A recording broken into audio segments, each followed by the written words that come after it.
the word. Just like you would want to see those officers running in the house and apprehend those criminals, carrying out their authority. Carrying out their authority. There are times when we need to carry out our authority.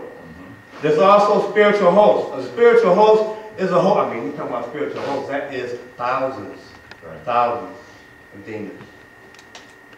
You can basically almost say probably for every person, there's a demon.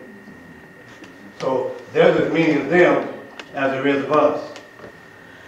And they go as far as they have personal assignments. See, you are so important that you have become one of their personal assignments. One of their assignments, you know, your school teacher gave you some homework to take home. Well, you are their homework. But they never get to finish. See? Until they've done the job. But hopefully, they never finish. If you do your job. See?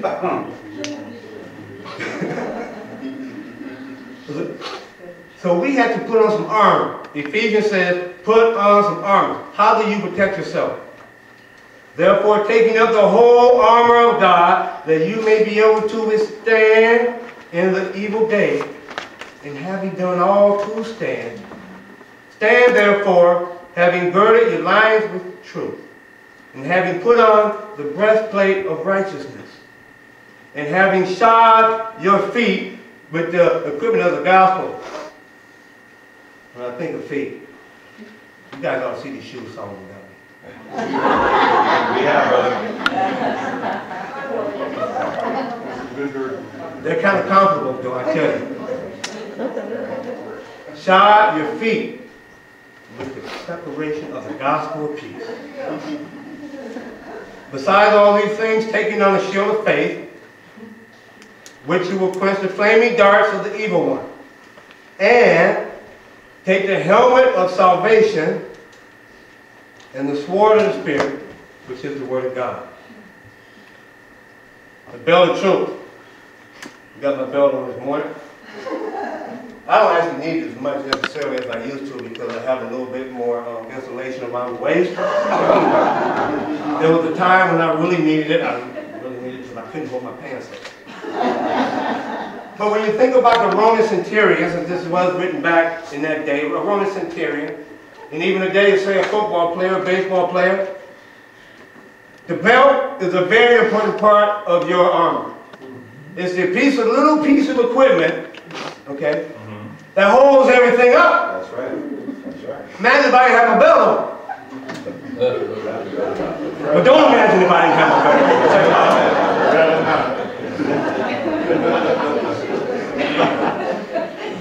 Anyway, the Roman soldiers found it to be a very essential part of his armor because, like I said, the belt gathered his armor. But the belt represents truth. Gird your loins about with truth.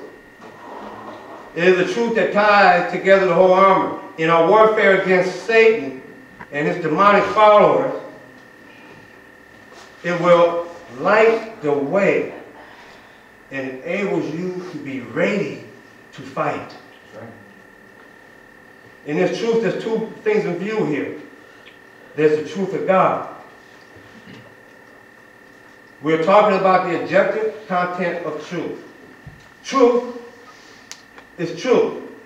And you need to know the truth. And God said, and Jesus said, if you know the truth will do what? Make you free.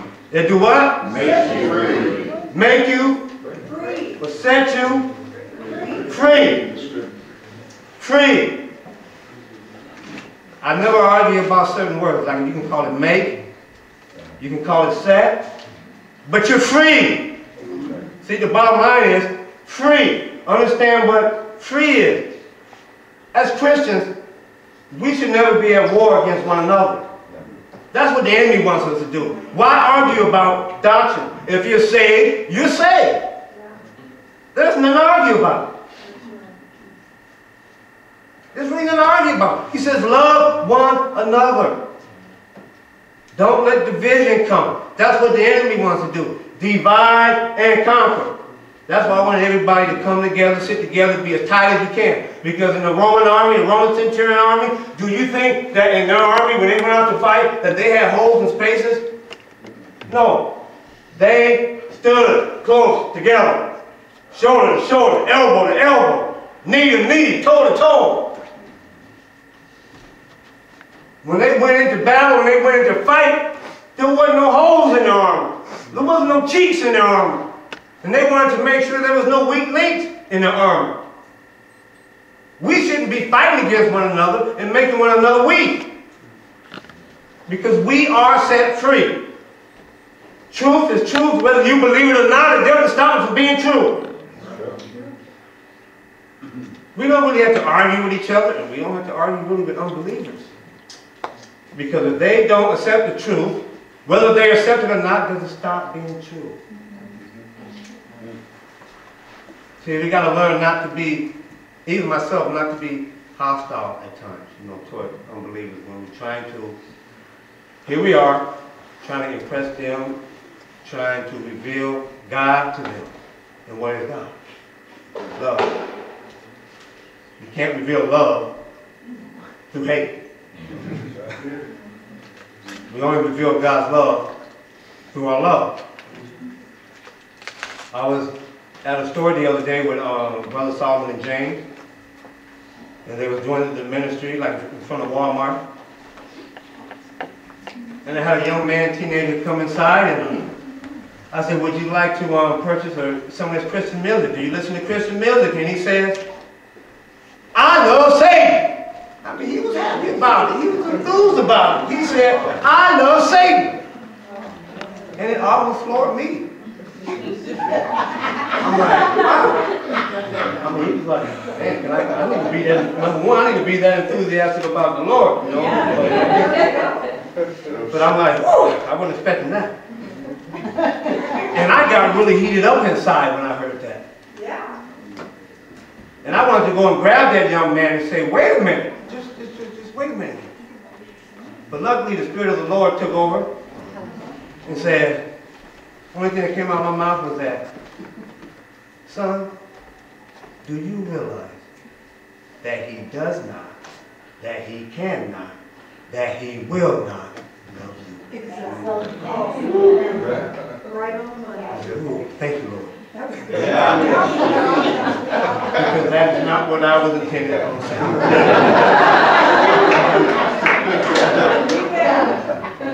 But that was true.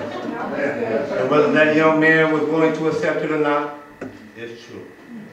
Truth casts light on all situations.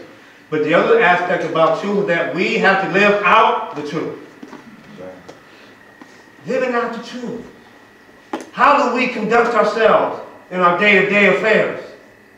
How do we conduct ourselves in our daily lives? We must not only possess the truth, we must not only know the truth, but we must apply the truth. We need to keep that belt of truth on, because if we don't, our armor will not stay in place. There is a breastplate of righteousness. He said, put on your breastplate of righteousness. To the Roman soldier, the breastplate to protect your most vital organs. That's right. Think about organs that you have in there. Like what's right here? Heart. You got a heart up here. Something's down here. Kidney. What's over here? Liver. Okay. Are those vital organs? You ever try to live without them? Would you want to? I don't think so. I don't think so. Those are vital organs. That's why God said, you need to protect those vital organs. Put on the breastplate of righteousness. It's essential for a Roman soldier. You know, their shields were about this high, 4 feet high, at least 3 feet wide. And he can hide behind them. He ain't seen no more kids. He can get down there and hide behind that shield. But it wasn't because he was afraid. It was to protect himself against the fiery darts of the enemy. You know, when the word says fiery darts, they were actually fiery arrows that the enemies often shot against him. They were dipped in like oil or something that would flame. And so the shields, these breastplates, Some of them actually